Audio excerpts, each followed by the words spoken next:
So yeah, as I was saying, there is a kind of a, in our last, actually it was the last writing program webinar was on reading in the disciplines. Sarah, who's here, was one of the presenters.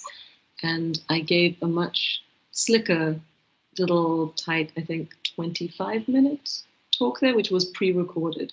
So that's available if you'd like more background and to see a discussion of some of the mistakes that I made using annotation, how an intrepid writing fellow fixed a lot of those problems by trying something different.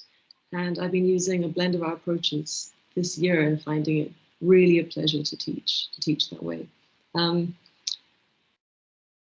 I did that because I was afraid that technology would fail and it would be incredibly awkward and slow.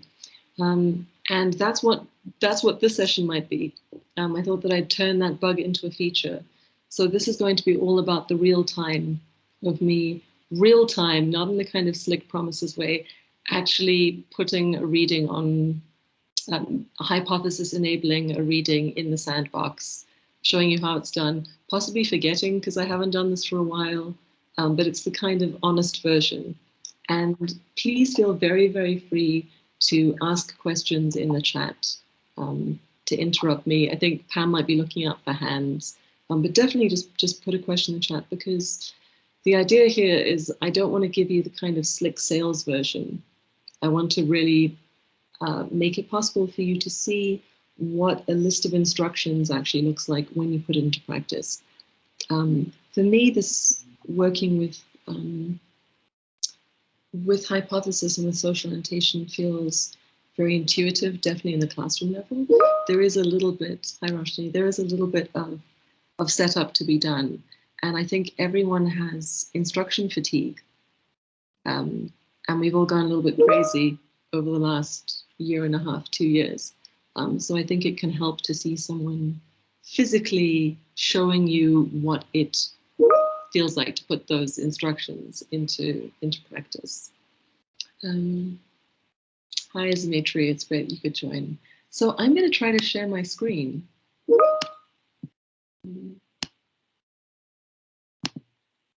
And just open up a Google page, because I want to give you some larger background to what hypothesis is. I think is sometimes not fully understood by people, and actually makes the tool a lot more interesting and a lot more exciting. So let me see if I can do this.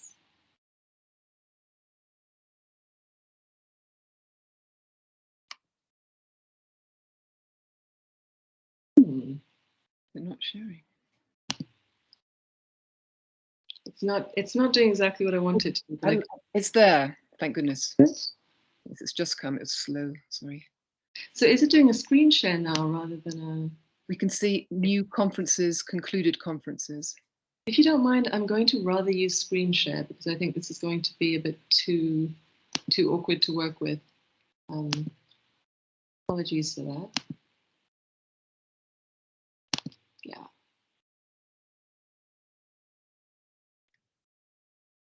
All right, are people able to see my screen? Yes. Fantastic. So I am going to say, focusing on annotation pedagogy. What hypothesis is a it's online web annotation, which has been described as a layer of annotation for the internet. So if I take this first Google link, there you see here's an article on annotation tools. Up in the top right-hand corner, I have a little extension, Chrome extension, added to my browser. And you can see this little H for hypothesis and 10. And what that means is that online on the web, 10 people have annotated this page. So I can activate that. And this little arrow over here opens up a sidebar. And that's really the larger idea of what hypothesis is. A very 90s kind of utopian internet idea that you could make the internet a place which is open to public annotation. I hope everyone's able to see what I'm doing here. This is a hypothesis user in Clearly that I've just opened up their page, actually by mistake. So here, the reason I'm showing you this is that what you see with the public annotation extension, which puts this layer of annotation over pages throughout the web, is just how it works inside the LMS. Hypothesis has focused a lot on supporting initiatives like basically sciences and research. So using Hypothesis for review of articles, open peer review, as well as blind peer review, and public peer review. So posting journal articles and allowing people to comment and ask questions and connect research in this way. This can also be used as a research tool. That's maybe more detail than we needed to go into, but I thought it would be useful for people to just be able to visualize this when we talk about how Hypothesis is used inside the LMS, inside OWASI.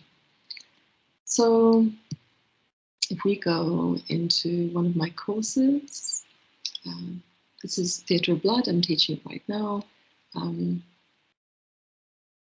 What the Hypothesis tool does inside the LMS or WASI is it makes a text annotatable in this way, or a link. So you could actually link to a document that's online somewhere, say in Google Drive, or just a public web page, or that you're storing inside the LMS. And it would create a space for private annotations that would be seen only by the people in your class. So while what I just showed you is completely public, unless you create a smaller group that you want to share annotations with, this would be always specific to the group that you're annotating with. There are two ways to do this practically. One can make reading annotatable in modules, just by adding a module element, or one can do it by adding an assignment. In theory, you can also add an assignment and make it worth 0. And the benefit to putting something in as an assignment is, as well as creating that sort of sense of urgency that it has a time when it should be finished, etc., it also lets you use SpeedGrader to access annotations, which can be useful particularly with larger groups. But those are the two ways. In this case, I've set up one using assignments, and when I just made a button for it, for those of you who use buttons. Otherwise I could get into this through modules or through assignments. A little bit of Burp, and this is what it looks like for students. You can embed these pages within the LMS, but it tends to mean that what students are seeing is a little bit smaller, so I've just expanded this a bit. And when students click on that, this is what they come to.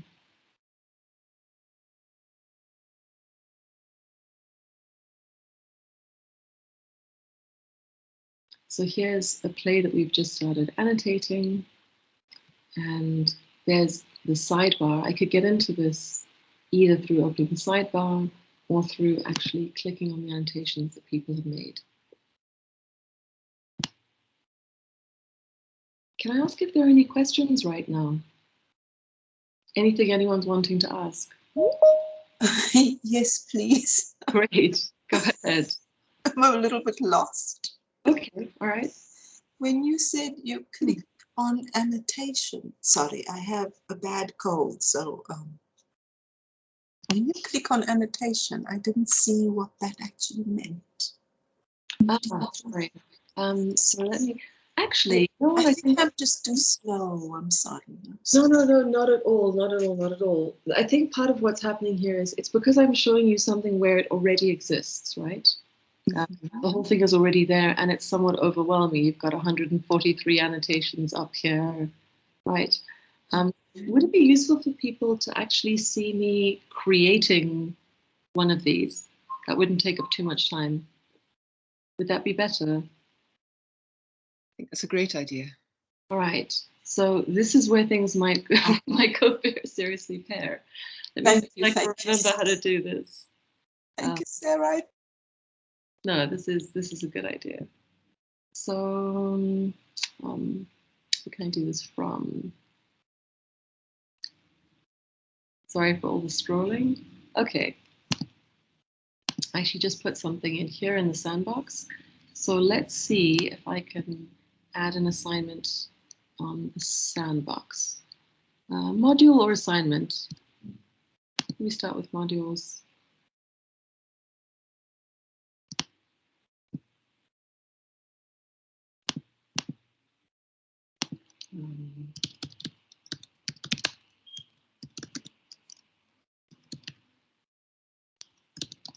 Hating reading.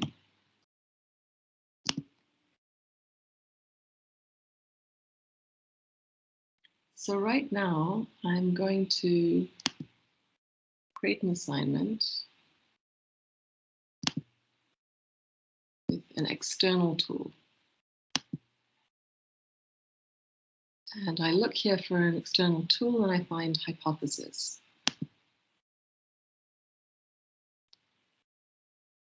Then it gives me these options. I can enter a URL, a web page, PDF, so maybe something I'm keeping in Google Drive somewhere. I can just select a PDF that's already in Owazi from Google Drive, from OneDrive. So I'm going to say from Canvas, which means Owazi in this case. You could also do this with a web page. You could do it with a Word document. I'm just choosing the PDF because it's more kind of advanced text. So I've just dumped this in the files. It has some of my own highlights, but I think that's okay. If I want to make this a group assignment, that means that any groups that I've created in the course will be annotating in their particular groups. This is quite useful if you have a large course, but we're a small enough group, so I'll just make this as is. This is where I used to come unstuck. You actually have to then get to the bottom of this to realize that it's created a little URL link for you, page name, etc., and you just have to add item. It actually did the thing there in just generating this URL for the system. And now I have, I'm scared to click on this, an item called hypothesis. I can change the name. I'm hating reading. So now I've basically added an item the way that you usually would, except that when I or a student would click on this,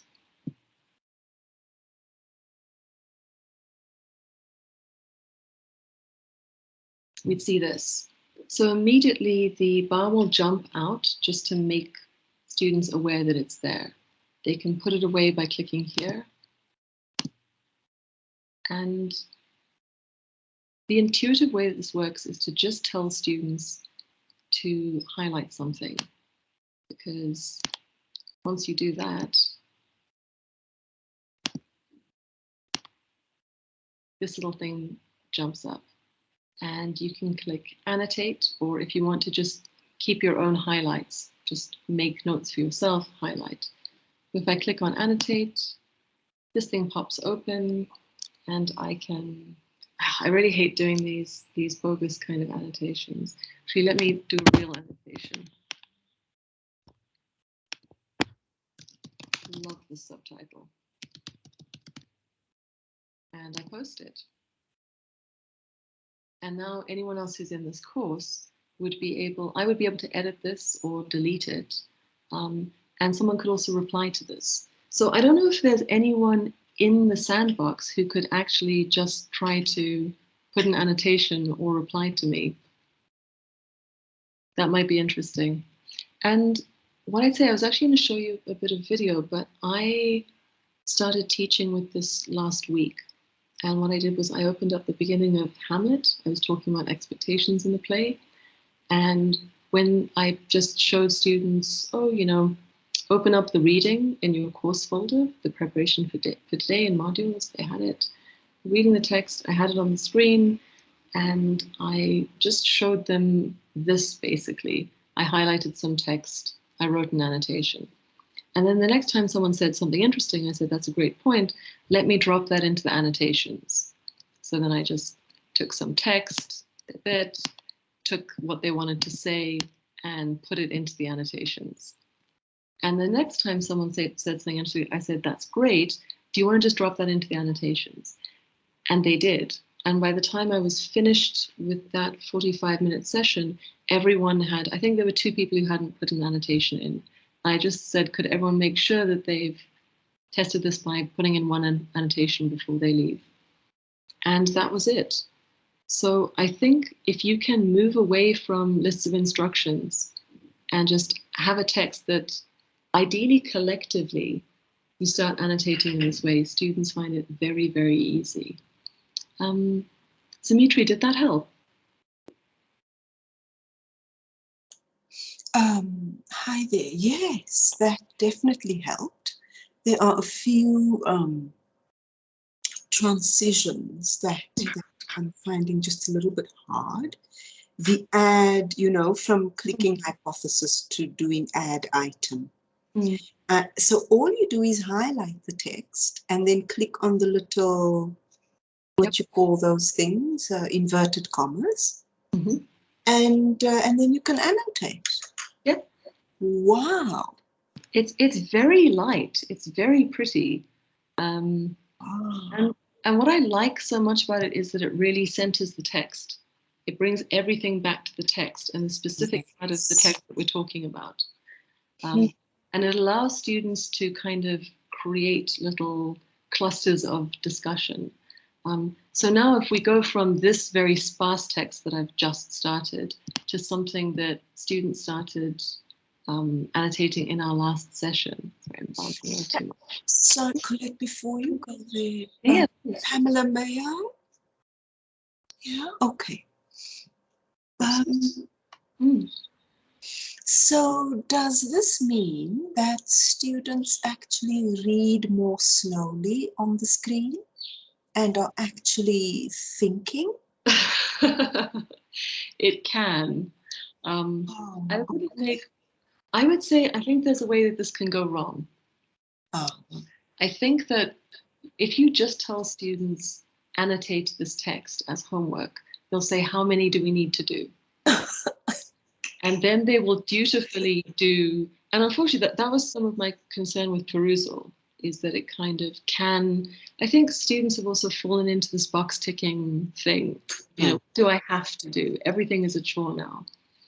And that's why I really like to rather at least once really try to frame this the first time you use it as a collective exercise where it's just a supplement. It's almost like you're taking notes as you have a discussion. What I've been doing here is very different from usual literary pedagogy because I ask students to not explain the text to me, but actually ask questions, which I also find a really useful pedagogy for this.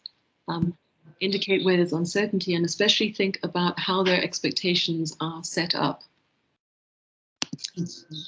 And that leads to a different kind of annotation. But otherwise, the automatic thing they do is they say, oh, there's an unfamiliar word. Let me just Google this and put the explainer for it. And that's fine for certain kinds of reading. That's great for certain kinds of classrooms. But I think one needs to think quite carefully before starting with this about what students think they're doing when they're annotating. And that's why it's nice to create it, I think, discursively, also so that people feel quite safe. You know, you say, that's a good point. Let's put that in the document. Does anyone want to respond to that? Respond in the document, coming back to the discussions that they kind of organically create. So I think it can go very, it can do nothing to stop that kind of quick scanning reading, but it can encourage them to come back and especially to become aware of how the same line of text can look very different to people. And because one person has got it wrong, but because, you know, writing is a contract is a transaction between a writer and a receiver, and that transaction can fail for various reasons that are not the fault of the reader. Colette, we've got questions from Sarah, Ania, Maria, and then Roshini. Brilliant, please. Sarah?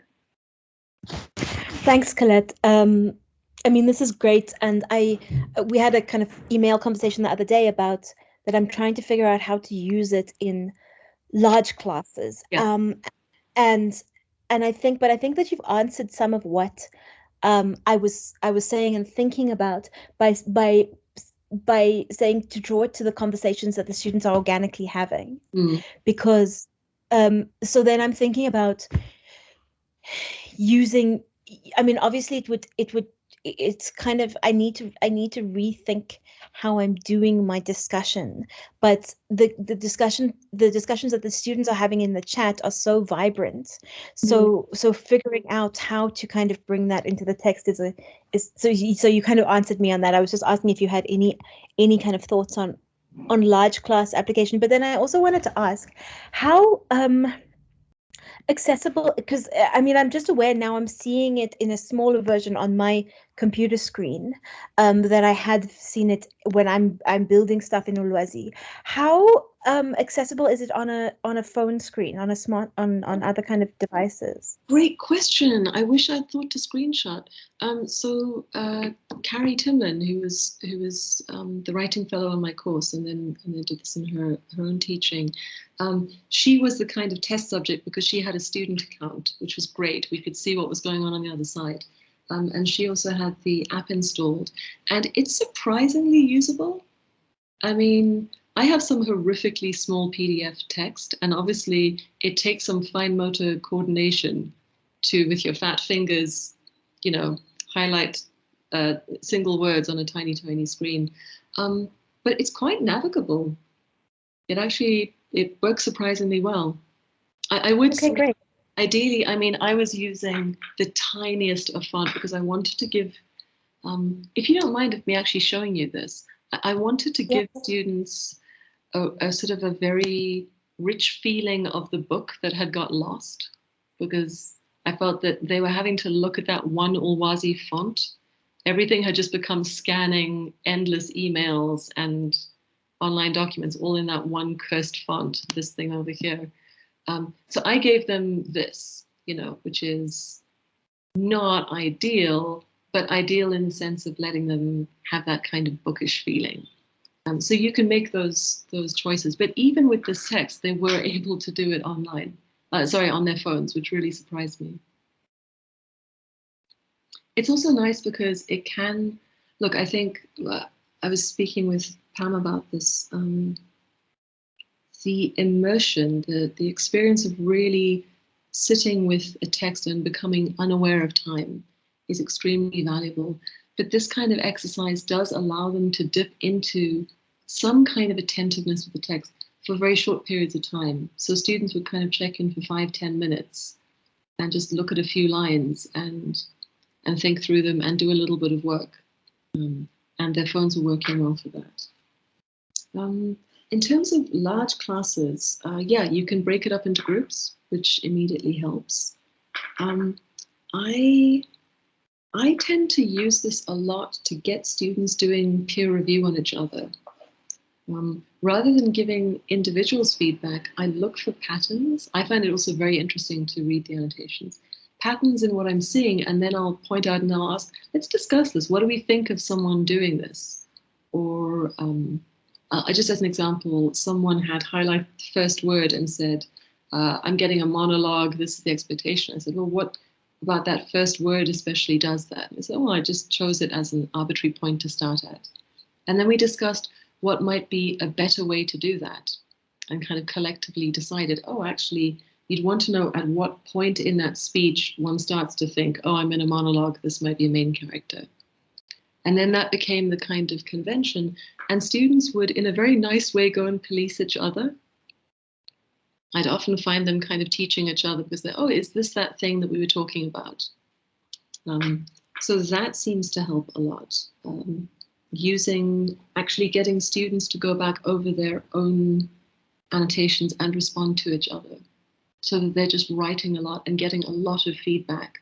And you can kind of do the higher level feedback of finding larger patterns. It's also interesting because it puts people's, for instance, errors in some kind of context to say, you know, I'm not the only person who sometimes misunderstands a line or is confused. Or even I had a misreading, but, you know, 7 other people did as well. It gives it some legitimacy that also allows it to be spoken about in a more kind of open way. That sounds very, very fluffy, but does that make sense? It does. Thank you so much. It's a lot of kind of part in my mind. So thank you. Yeah. For any, sorry, I mean, Sarah's heard me talk about this stuff at length, but for anyone who has kind of no idea, I should be very clear. Hypothesis doesn't have an algorithm that is going to tell students how they're doing or give them a grade, which is both a bug and a feature. It means that it can't kind of look after the kids for you and do your grading work. And that's why you need to be quite careful in how you direct them to use it. But I haven't found it onerous. And something that surprised me is the first time I worked with Hypothesis, students wanted feedback and ignored feedback and never felt that they had enough. When I got them to stop paying attention to me and look at each other's annotations more, they have been annotating up a storm and not really interested in my direct feedback within the document. And that's one of the really interesting questions that was raised. There's actually some resources on this in the sandbox. To annotate with the students or not to annotate with the students? Do you model best practice? Do you succumb to the temptation to ask them questions in the text using this really nice tool? I thought that would be a great idea, but I found that if I can refrain from doing that, they seem to have much more dynamic conversations. And it doesn't create the expectation that I will be marking this or giving them feedback on everything, and that everything that they say to each other in the text has to be said to me. And yeah, I was surprised by that. So we've got questions or comments from Ania, Maria, Roshni, and Dimitri. Ania? I just wanted to ask, I love the idea of actually working with hypotheses. And I see you set it up as an assignment. Is it possible in that editing thingy that you can actually give them instructions? Because I find because of when we start introducing writing, the students need quite a bit of scaffolding. And so I like to give them the gist as a way, the gist program for reading, to how to, and you know, it helps them to extrapolate key points and how to summarize that information. It asks them how to ask questions of the test, of the text that they're interrogating. Could I actually set that up and then expect them to answer it in the annotations? Is that something that could happen? I think that approach works very well. Okay.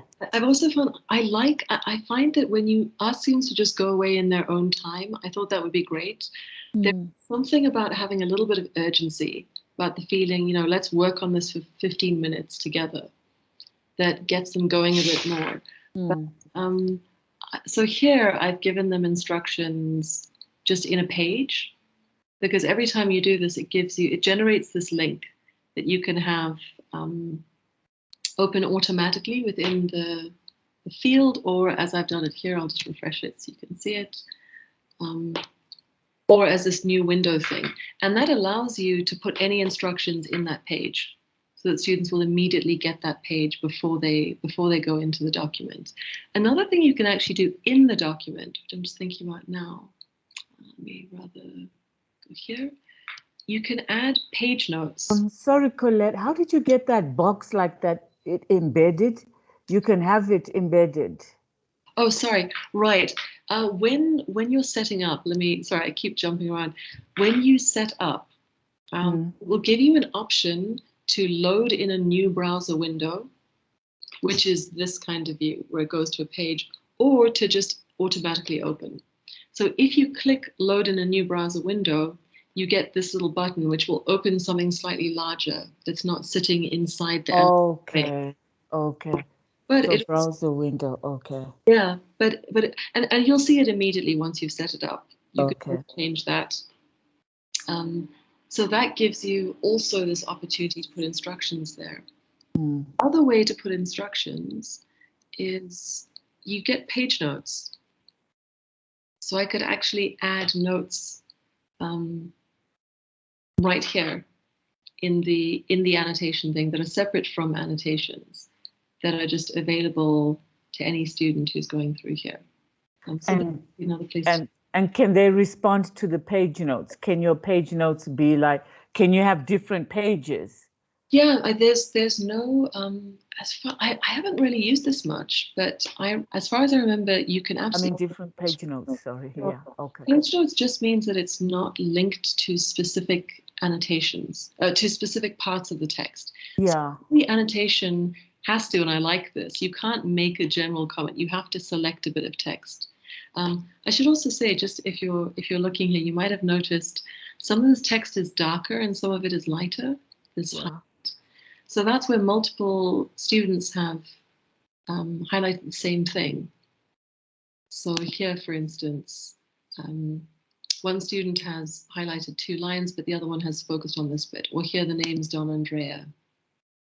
My name was Don Andrea. So students can also see where there are multiple annotations from the kind of brightness depth of that, or these kind of lighter annotations. But yeah, that would be where one place where you could add them in as well, just using page notes. And I think that I could try to create one. I don't even remember. This is closed. I'm not sure if I can. Yeah. I have to remember to delete this so they don't think that something bad has happened to me and this is a desperate cry for help. And then it would be the same thing. They can reply down here if they want to. Yeah. Great. Thanks. Maria was asking about the sandbox. I don't really want to have any comment at all, Maria? Hello, no, just, this is one of those things that happens. So I went onto the sandbox to reply to your comment, as you suggested we try, and I can't see it. So perhaps you haven't published it. That's exactly the mistake I made. Now, you see, this is great because, this is what you said. This is when we see the things that we do for students, and then you're saying to the students, reply, and then they can't see it. Because the last discussion I had was precisely about this. It was like, I haven't published. It's like, well, it happens to all of us. There you go. Thank you so much. Thank you. Right, I think Roshni's in a meeting with her students. So next person, Dimitri. Pam, Roshni put her question on the chat. She was asking, does everyone have access to Hypothesis as an app, or if we don't have it, where can we access it? Okay, great question. So there is the online thing is a browser extension. It's free, it's usable, but we don't need to worry about that at all. I've taught using that before, but because we're piloting Hypothesis integration in Ulwazi, it's the keys to access it within Ulwazi are already there. Sorry, but what I mean by that is simply that students don't need don't need a Hypothesis account. You don't need a Hypothesis account. It's already set up within the LMS so that they're never having to add anything, turn on any settings, do permissions, etc. One drawback of that is that using the public browser extension, internet version, you get really nice feature, notifications. So you can actually set up to get to have students be notified when someone, or you would get notified if someone makes a comment on your annotation. Unfortunately, that cannot be done for the meantime in Ulwazi because students haven't given permission for their email to be shared with the site. So that's one of the small kind of unintended limitations. But generally it means that there's very little for them to do. And that's why I say the nicest way to introduce this is to casually bring it up during class. And students seem to get it, to find it very, very intuitive to use. I do find it a little bit awkward having to set up readings in the way that we do and not entirely intuitive. But you get used to it, and it's really just clicking 2 extra buttons on the way to doing it. I know one concern with large classes was, oh God, am I going to have to do this 50 times for my 50 different groups? And the answer is you don't, because you can load one reading and have your 50 groups just be in 50 groups that are annotating separately. So that's a really nice kind of streamlining function of having it within the LMS. Does that answer the question? Well, I guess Roshni isn't here to say, but if someone wants to speak for Roshni.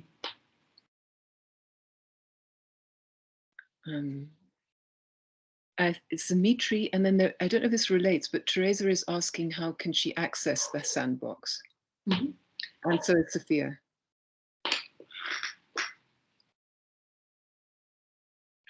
How do they access your sandbox? I was just about to open. I didn't want to send everyone into my Microsoft Outlook in case something they're not supposed to see.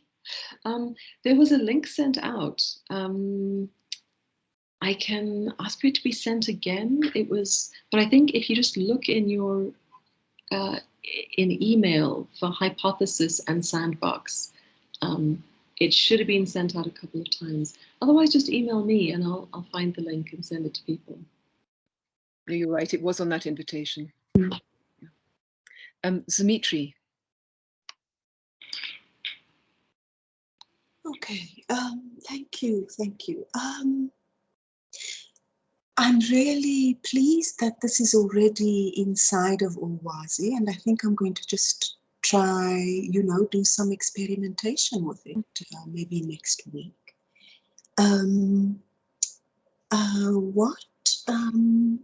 Oh yes, what I was thinking as you were, doing the demonstration is that one could, for example, have, the way we have marking workshops. Yeah, very much. And then one could have an essay, that was graded in a particular way online. And the question you had, what would be a better way of doing this? One could then have, that was a very powerful question for me that you had. One could then teach students, writing by actually working with an example of an essay. And I don't mean for maybe last year's essay on a different topic, and then work on 2, one that got a reasonably high mark and one that didn't get such a high mark. And so that was the one thing I thought of. I thought that the app, and because reading and writing are so integrated, the app clearly is a tool for both. Yeah. I love that idea. I absolutely love that idea. I should say that you're part of the inspiration for what I'm doing at the moment as well, having heard about your writing intensive classes. And that's kind of the energy that was coming to this. But I really love that idea. I could see that working so well. Thank you, Colette, because what I find is, when I would do a tutor training, right, I'd basically do what Pamela taught me, which is, you all mark the same script, right? Yeah. And then you talk about it. So that kind of thing can happen here on screen, right? And a whole range of layered ways of teaching reading and writing can actually happen through this process. But you know what I'm really worried about? I mean, I know that what I appreciate about your presentation is that you're pointing us to both, you know, the possibilities and the pitfalls. Yeah. And I think that if we can come up with some sort of, you know, pitfalls, like a, not a glossary, but an inventory, quote unquote, you know, of some of the pitfalls, because I think that some of these pitfalls we don't know yet, and they might emerge as we use the program. Yeah. And I think that would be a very good idea, because then when one designs an assignment with the app in mind, one can sort of have your inventory of pitfalls, quote unquote, and just double check your design against, you know, so that you don't, or so that you can be preventative, if you like, as much as possible. Am I understanding this correctly, or am I just like off on a complete tangent here? No, I think you very much are. I think there's also a danger to students. You know, we start using this across courses, and students get, oh, this is how you make the algorithm happy. This is how you pacify. That's the danger of perusal. There are support groups online that are just how to con perusal into thinking that you're reading and you care. Oh my God. There are little lists of what you need to do to fool the algorithm that keep getting updated. But we can have guidelines. And of course, the rules are always there to be broken. If there's a good reason, you know, there might be a course where someone finds it extremely useful. There's a lot of, there's high trust, there's high engagement. Students love being treated as equals. They don't have an issue with that, maybe in postgrad. And you absolutely want to be actively in there annotating with them. Yeah. And that's great. In general, I found that magical things happen if I can resist the urge to get in there. Yeah. For a moment. So that's a kind of a guideline, but you can obviously break that rule. I do think you're right. And actually, I mean, what you're describing for the essay writing workshops, that's something that could be turned into a kind of a method and used across disciplines really effectively. I'd never thought about it, but it's a non-aggressive tool that is also quite probing and doesn't let people wriggle away from things. Also, because the conversation is kind of recorded, it lets you change your, you know, you can say, oh, I didn't mean that, or you can go back and change your annotation, say just thank you for that. But it holds people to what they've said. I do find that one other pitfall is one student writes something and another student will say, I agree with this, and then say something completely different, because they're not even really reading, they're just doing performative agreement. Exactly. So that's the thing you need to push through. And what I like about your idea is it's how could this be better? And that's the problem that you're working on collectively and can disagree about as well. Yes. And just one small last thing, you know, I see the advantage of, you know, you're on the taxi and you have your phone and you can do, you know, you can read a few paragraphs closely and annotate, right? Yeah. But the one thing that I have encountered, and I think it's since 2020. The one thing I've encountered is students sort of having, you know, sentences that are just incomplete, and they just hang there, like in the middle, and then the new paragraph starts. Yeah. You know, and that, I think, I don't know if anyone else has encountered this, but in my experience, or from my, you know, I think that this is a technologically induced error. I'm not sure if I'm correct, because, you know, you're on this little cell phone screen and you can't really see everything. And then you just press send or, you know, you upload onto Owazi and your tutor or your lecturer reads what you've uploaded. And all of a sudden, there's like, you know, like the highway in Cape Town, you know, that they never finished. So you can drive onto that highway and then there's just a cliff. Yeah. And what really worries me is that I've experienced this at MA level. And I'm wondering whether working with this app, are there ways in which working with this app might interrupt that technological error?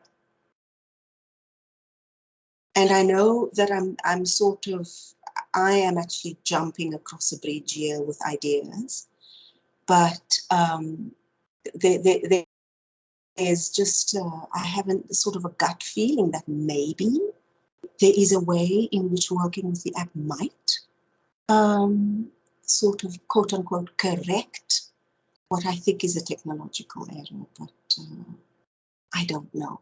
It's just something I find quite disturbing. Yeah. Can we try and write a paper on it? I would love to.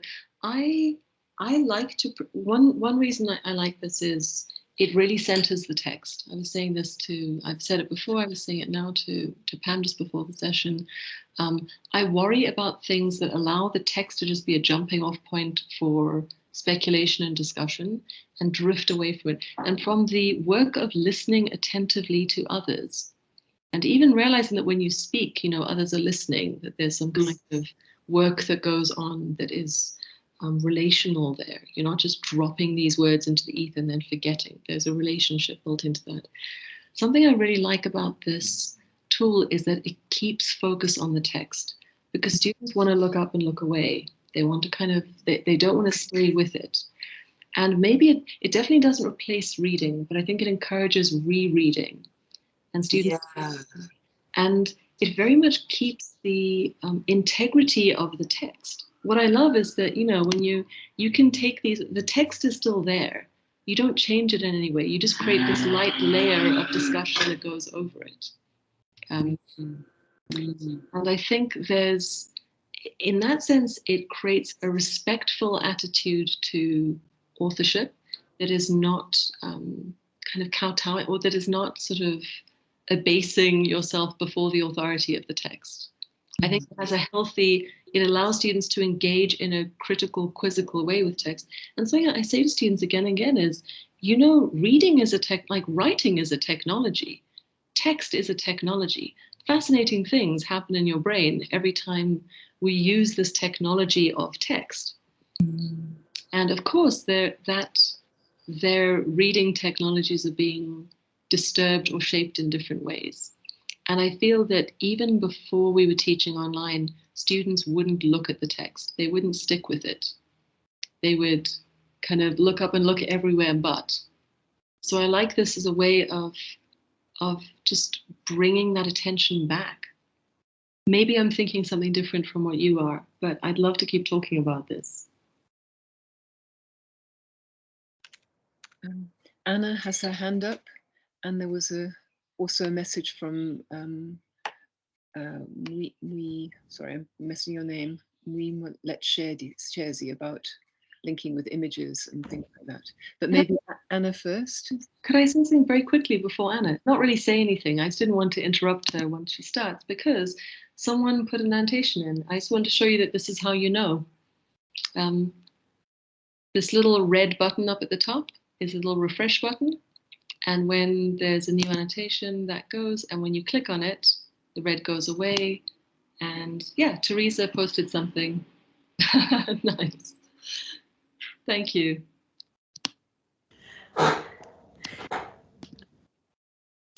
Hi Colette, hi everyone.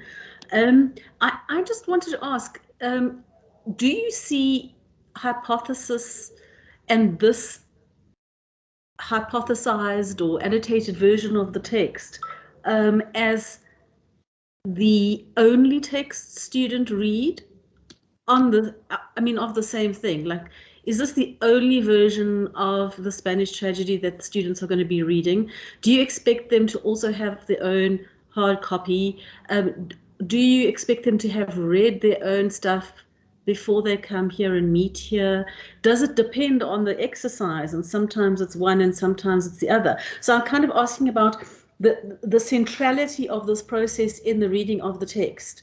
Are they likely to actually have their own PDF somewhere else that they're probably reading as well, and they've already done that before they come here? Yeah, I just wondered how that fits in for you. Yeah, I was talking with Pam about reading in the way that we used to do it. I think there's something quite dangerous about students who only read online, and it used to frustrate me a lot because you cannot be scrolling to page 543 of Madame Bovary in a classroom, and like you cannot be reading like that because it's just so cognitively difficult to do. And there was a lot of resistance from students to buying books, which I understand, or even photocopying, because these texts they can print out for themselves and have them. And I do find that they're increasingly foregoing because they think of texts as disposable. I don't think they want to read the text. I think they use them until they've done the course, and then they don't need it anymore, or the assignment or whatever it is. They kind of use it for that purpose very briefly. But I was finding it so hard to get students to bring a physical text to class that I found that this is better than the situation I had before, where at least everyone has this text and comes back to it and is spending time in it. Because before I had such a kind of a mishmash. I mean, another solution is just to teach shorter texts. But I've used this in a classroom where we're discussing the text and this is on a screen simultaneously so that we can be doing close reading with it. But I do worry a lot, and I'm not sure about what we can really do to make students still invest in print. The bookshop is extremely expensive. We can't directly work with publishers. We have to go heavily taxed. I know I'm not giving much of a useful answer, but I think there are gains and drawbacks to using this kind of technology because it accelerates something that was already happening, which is students thinking that they don't need to get the physical texts. And it's extremely hard for certain kinds of reading to work online, even with a tool like this, but they don't believe me. And I don't know how to make them believe me, except through teaching Samuel Beckett, extremely short works, where we go crazy with a pencil in class, and they can get that sense of reading over and over and over again. But otherwise, it's disposable in the way that I was saying, this horrific font we keep seeing every day when we log into Ulwazi, that is actually breaking down our ability to remember things or to care about the words that we read because we're just inundated with disposable text. I spend all my days writing emails. The most boring epistolary novel in the world is my life. Sorry for that grim answer.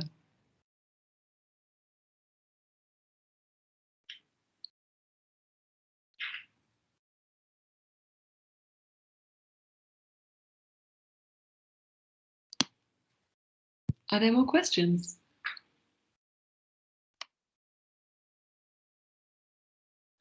There was the comment from, is it, I'm sorry, Mwile Chezi Ndwambi. Yes, you're unmuted. Please speak. Mwile. Thanks, Pam. Thank you. Yeah, no, that was just an observation I made when I went through to the sandbox to see how you would start doing the annotation.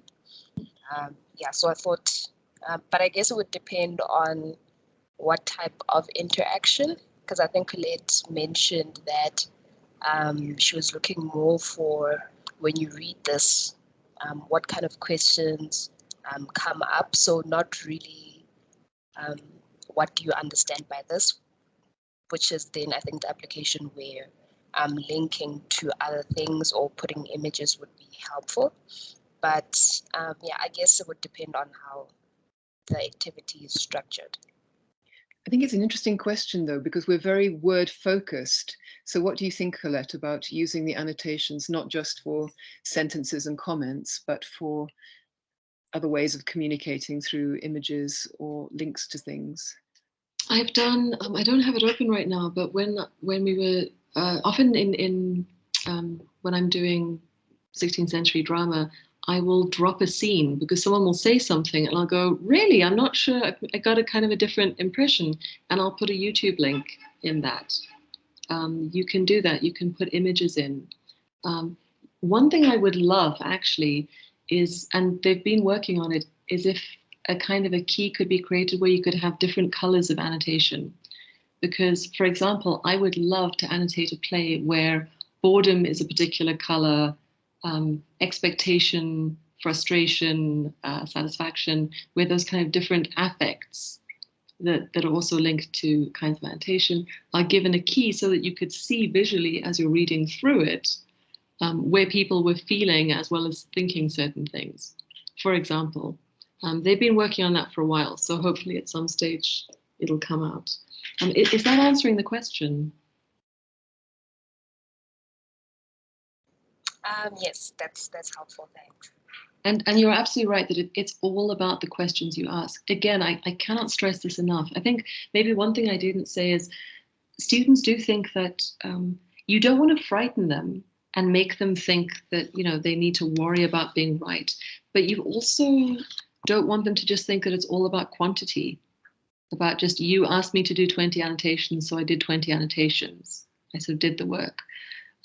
One thing I've given students the kind of homework of Marie Kondoing their annotations, because a whole of them would annotate the same thing without reading each other's annotations. So you get this incredible kind of glut of, this would have been much better as a discussion, for example. And yeah, giving them, I think this is why just saying to them, you know, annotate is so dangerous, because they think I need to put lots of text on here. And when you start using this as a tool, then they get much more careful about cluttering up the text, because it can also become unmanageable quite quickly. If people are just, you know, wantonly kind of dumping stuff to show that they're busy, to kind of prove that they read the chapter, right? That's what might also happen. This is being used as a tool of surveillance. So I will fool the surveillance tool by just dropping in a comment every 20 pages, kind of at random.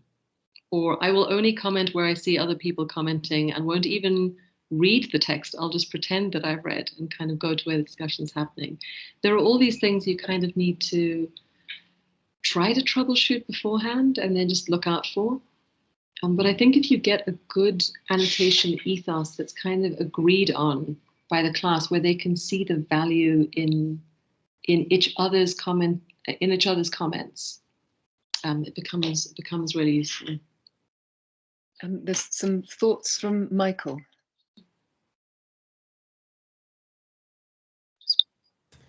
Hi everyone. Sorry, I was a late joiner, so I missed probably the first hour or so. But I was very interested in your comments about the importance of kind of tree-based texts. So I've just raised the issue that you know, these are fundamentally empirical issues, and my own sense, and this is having supervised a master's project a few years ago in psychology, trying to compare e-reading and tree reading amongst high school age children. I really don't think e-reading has been given a kind of level playing field, yeah, in which to be properly considered. Interestingly, my student, Aziza Mitri, was saying that she's reading a book sort of suggesting the opposite about, you know, still favoring tree reading. Interestingly, I think there's a fair amount of evidence that keeps coming out in favor of tree reading, just like evidence keeps coming out about taking handwritten notes as opposed to computer-based notes. And these raise fascinating both psychological questions, but also teaching and learning questions. My student found that memory performance was better with tree reading rather than e-reading. And his own attempt at an explanation or interpretation was that it might have a lot to do with the fixedness of text on a page, so that you have multiple levels of encoding when you engage with a physical tree-based page, because most of the time when you read electronically, even PDFs where there is a fixed spatial organization, we typically scroll. We don't typically have the whole page open and then read the page as we do on a physical page. So I found that very interesting. But my concern about not giving e-reading a kind of a fair shot is that I suspect what we would find is that there will be advantages to the one and advantages to the other, and some of those advantages won't cross over. It's certainly something that I've been trying to push with undergraduate and postgraduate students of mine for ages. In fact, my course outlines always have a section on digital literacy where I tell them, please get Adobe Reader and familiarize yourself with all the many ways that you can annotate here that you can't do in a book. Yeah. You can make voice notes and you can highlight to your heart's content without damaging the precious text. You can paperclip files that are being referred to in the text so that they're right there and immediately accessible. Only when students are as comfortable doing those sorts of things will we be able to make a fair comparison between what e-reading could be like as not a sole basis necessarily, but as a dominant basis for tertiary study as compared to tree reading. Yeah. But I also like I say, I think there's a fair amount of empirical evidence highlighting some of the value of tree reading that we probably weren't forced to properly articulate and investigate before.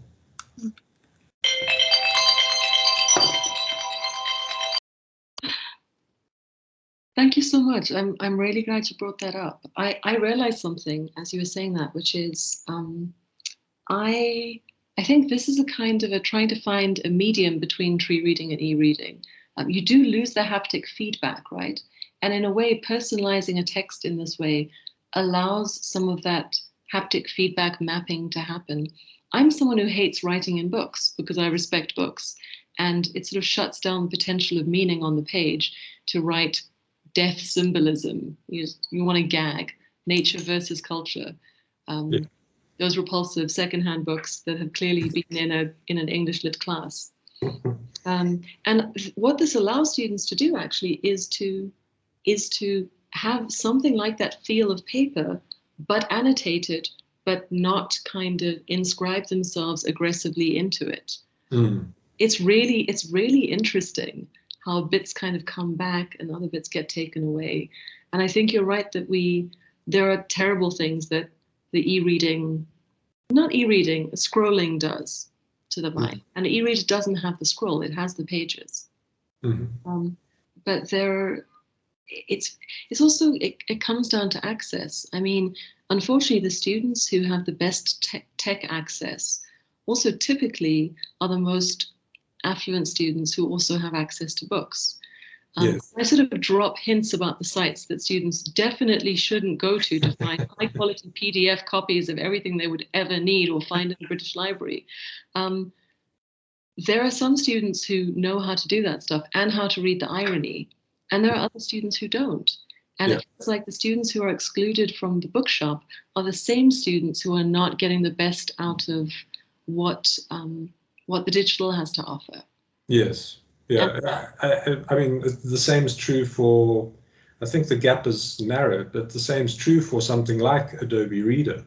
What you can do in Adobe Reader on a tablet and a phone is much more limited than what you can do on a desktop version. Yeah.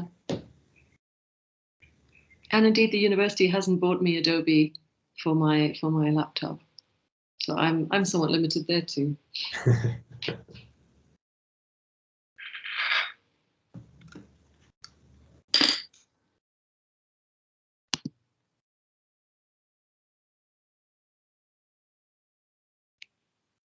Are there other comments and questions? Just opening up the chat quickly.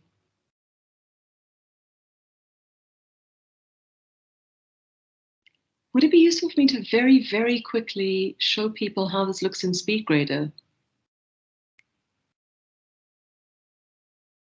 Yes, very good idea. Let me jump over to that really quickly, because that's the one thing I've left out. Right, here's the tool. There's my SpeedGrader, just like any other assignment. This was actually one of my favorite things, just in terms of helping me to navigate really, really quickly. It's all the usual SpeedGrader functionality. So here are your students.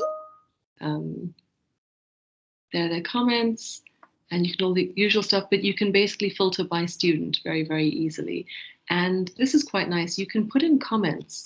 So this is also one way to stay out of the annotations, is to use these little assignment comments to just, I noticed that you were doing this, maybe try to do this. So that students are able to self-correct in their annotations rather than being corrected by you, which I find tends to shut them down or make them defensive. There's really not much to say about this. Once you're in there, it just allows you to navigate very easily. I should also say that within Hypothesis, any Hypothesis document, let me use this one because it's got more annotations in it. There are different ways to display annotations. So if you're just working through the text, you can click on annotations in order, and it'll just take you to the annotation straight away. If you're in this bar, I'm going to show all now, you could order them for the newest to the oldest. So you can see who's just been putting things in recently. You do it from the oldest to the newest, or you can do it by location in the text. And in the same way that you could navigate by looking for things here, you can also navigate by clicking on a particular annotation, and it will take you immediately to the part that's being annotated, to that particular quotation. So very, very easy to read all this. Oh, and of course you can search for particular words. So you can also search for a student or for a particular keyword. Something that you remember someone said in the annotations, you want to quickly find it. So it's quite easy to navigate through an enormous amount of text. And I find it interesting how much students write when they start doing this without realizing it, especially when they get into discussions. So we do this by location. Here you can see one reply drop down. Oh, that's the one time when I jumped into the document and shouldn't have. I'm looking for one with a couple of more, sorry. And they're not in this section. Here's one with 4 replies. And yeah, students have started a little discussion here. And often what I'll do is I'll just quickly browse through this and then come into class and start from a question that's been raised. So it's almost like this has created an unofficial breakout room where a couple of people have been interested in a particular line, and there's now something to discuss here. And there's actually quite a lot to discuss here. There's a lot to unpack. And they've done that without being sent to that room. They've essentially elected it just because they were interested in the same text. Was that too fast, or was it useful to people? You'll see it's extremely intuitive. I'd say the only tricky thing about Hypothesis is just getting over the instruction revulsion and the process of actually adding a text. And then once you've done it once, it becomes very easy. I did find myself at 2 a.m. one night unable to remember or to follow the instructions because I wasn't scrolling down the page. As you've seen, you can do all of this stuff and still forget to publish. But generally, I find that the tool is very intuitive and very unbuggy. And although we may experience it as extra work, and it is extra work for us, it isn't for the students. The experience for them is very light because when they open a text, this is just there, and it's not there until they interact with the text, and then it becomes visible to them.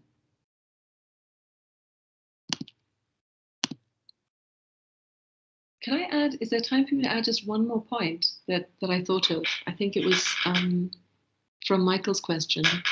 Of course. So I have a dream of also getting students to use this as a research tool, because something that I see happening a lot is a kind of inadvertent plagiarism where students, and indeed, I mean, I've caught myself doing this. You have to produce work quickly. You've got 1,000 internet pages open and you're cutting and pasting text. Eventually you get tired of looking at all those different fonts. You turn it all into Times New Roman. And before you know it, you think that some of those ideas and some of those words in those orders were yours. I think about a third of the time when students, actually more, I'd say more than half the time when students plagiarize, it's not witting. They're actually surprised by it. And it's because they forgot that they cut and pasted someone else's material. And something that I love about using hypothesis as, if you can train students to use this as a research tool, is it stores their annotations with the text that they're, with the marker to the text that they're annotating and the text that they've annotated. So if I annotate this, I'd need to log in, it's very quick. This will then go to my store of annotations that I've kept in one of my groups, and I would be able to go there and, I've deleted these, sorry, and pull those out. And I think that can get around that problem of students. Essentially, they're doing the same thing that they do when they research badly, which is they select their text, but instead of cutting it and pasting it, they are putting it in a database where the context is always kept, where the source of those words is kept until they can keep coming back to it. So basically, for helping them to quote contextually and to just keep track on their theft of text. Did that make sense to people? It did. I think that's a great way to keep notes, keep notes in context. Could I ask a question? Yeah, please. I was just thinking about the implications of this way of reading for writing, and whether I mean, footnotes would be the obvious thing, but whether you could start having essays which also captured this sense of layered reading and alternative readings. Yeah, I did, maybe this is a different answer, maybe this won't fit perfectly, but it made me think immediately, I'm trying something new because things are going well with this class, where I don't want to bring another essay on revenge in Hamlet into existence. So I've told them, look, all the stuff is online, it's been done 1,000 times. I want you to generate an essay from an interesting point that's come out in the annotations, so that they are being trained to attend to the complexities of the text and then use that kind of textual crux they find in a really knotty discussion as the basis for a reading of something that is interesting in that text. And then could they keep the discussion of different points of view? Because in my mind, the metaphor is a sort of digital iceberg. So you have, there's been this discussion, and then in the footnotes, you can have somebody else's view, somebody else's view, somebody else's view. Yeah. The text is expanded to link to these different layers. Yes, yeah, you could do that. I've seen a very cute thing that someone did with Hypothesis, where sort of a bit gamified.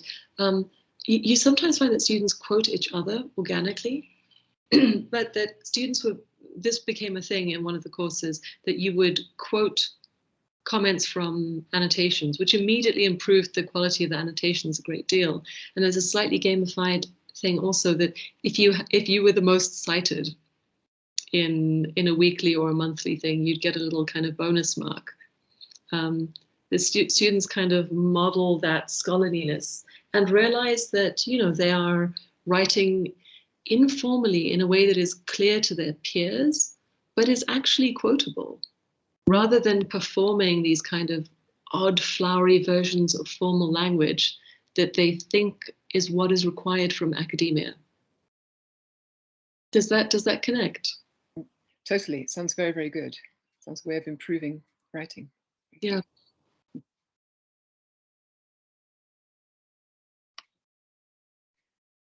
Are there any other questions or comments?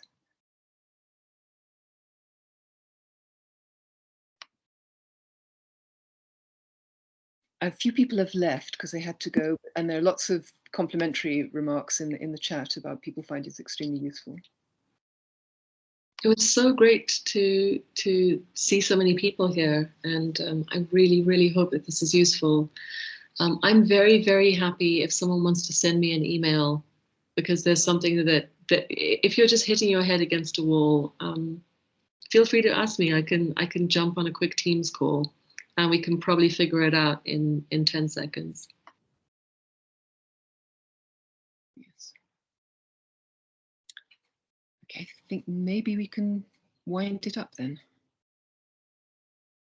Oh, there's one important thing that I should say, which is, if people are not aware, the university is piloting this for 6 months, so slightly over halfway across the midpoint of the year, and then they will consider whether it's worth having a discussion with Hypothesis about paying a license to make this an ongoing part of Ulwazi. You can teach without Ulwazi integration using the same tool, but my hope is that there'll be enough evidence of people using this in innovative ways and finding it useful for the university to consider investing this.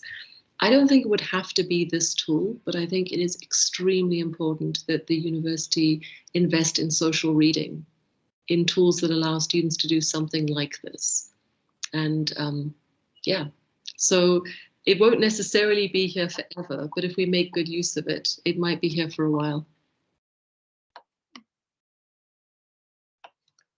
Very good. Perhaps at the mid-year mark, we should send out a Google form and get as much information as possible, but include that section about innovative teaching ideas, because that would be very lovely to pull together and make accessible to everyone. Yeah, I think Samitri's idea is fantastic, about putting together some maybe pitfalls or some kind of trade-off document. You know, you can do this, it might do this, things to look out for, and also that idea of running essay writing workshops where you're examining a model, an available essay using this tool. I think that could be great. So those could be ideas that could be put together into documents and circulated, so that people also have kind of, you can use this in a very light way. You can just put 1 or 2 documents, you can make it one assignment, or you can, the way I'm doing, build an entire course around it. But it really is very flexible, kind of how much you want to center this tool, or even just have it be available as a free tool that students can use if they want to, and see whether they will. My guess is they won't, but they might, depending on your course. If you were using it for a norming session, there would then be a record of comments on a student paper. So we might have to be careful about that. Right, yeah. Yeah, that's why I was thinking when I said, like, oh, whether, you know, the paper that's available, because how do I make that available? Yeah. Maybe it could be done with past papers where there's permission from a student. Something like that.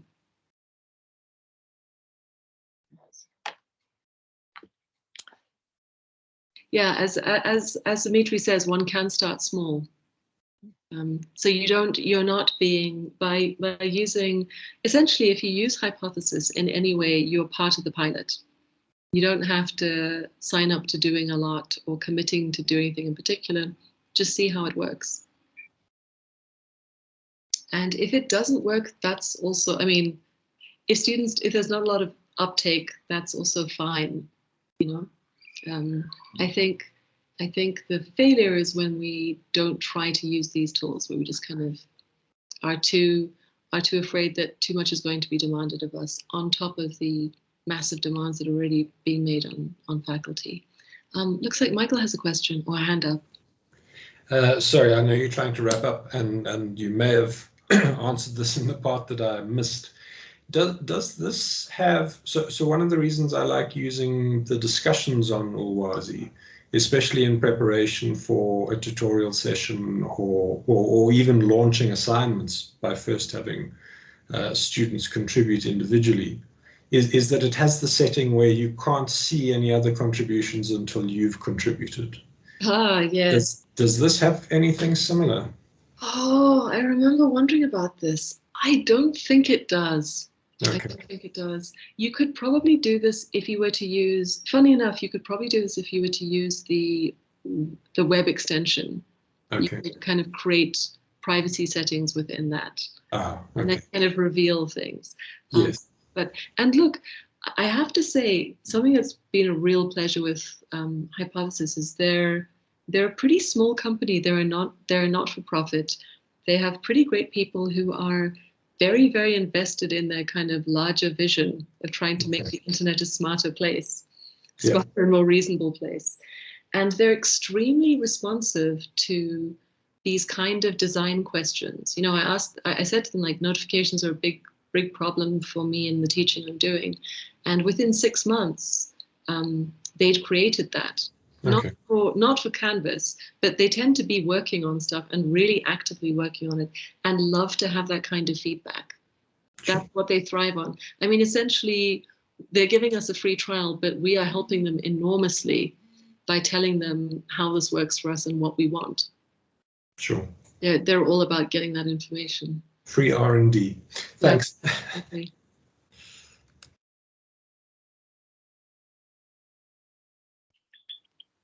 Okay, I think we can finish. Thank you very, very much, Colette, and thank you for everyone who's participated. Oh no, one last question. Hi, Dimitri, from Wheelie. Does the web version allow for anonymity, and would this be useful in any scenario? Can I get back to you on that one? Because the thing is, I haven't been using the web version, you know, except for my own use. I find generally there's a way to do things, but I'm not absolutely sure about that.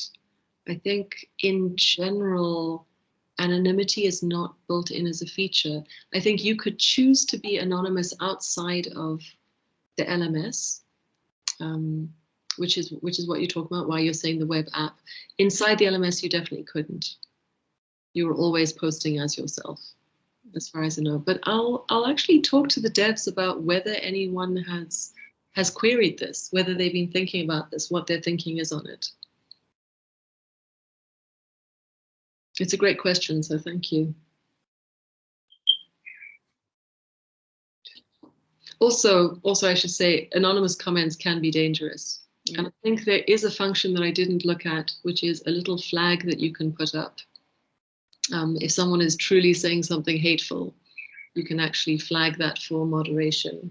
I think what that does is it just immediately makes it invisible to other users until you can have a conversation with the student about it, which I think is a nice way of tackling that problem. Because there does need to be a way to, I think, quickly protect users from bullying. Bullying, hurtful comments, toxic behavior. Unlikely, but can happen anywhere. And I think that's why they put that feature there. I think students can also do that. So if you don't have time to see something, a student might. I, of course, just saw that flag, didn't know what it was for, and thought it might mean important, and ended up flagging someone's thing as hateful by mistake. But nothing happened. It just told me what that was then. Yeah. So maybe I'll put that in an explainer document as well, just so that people know.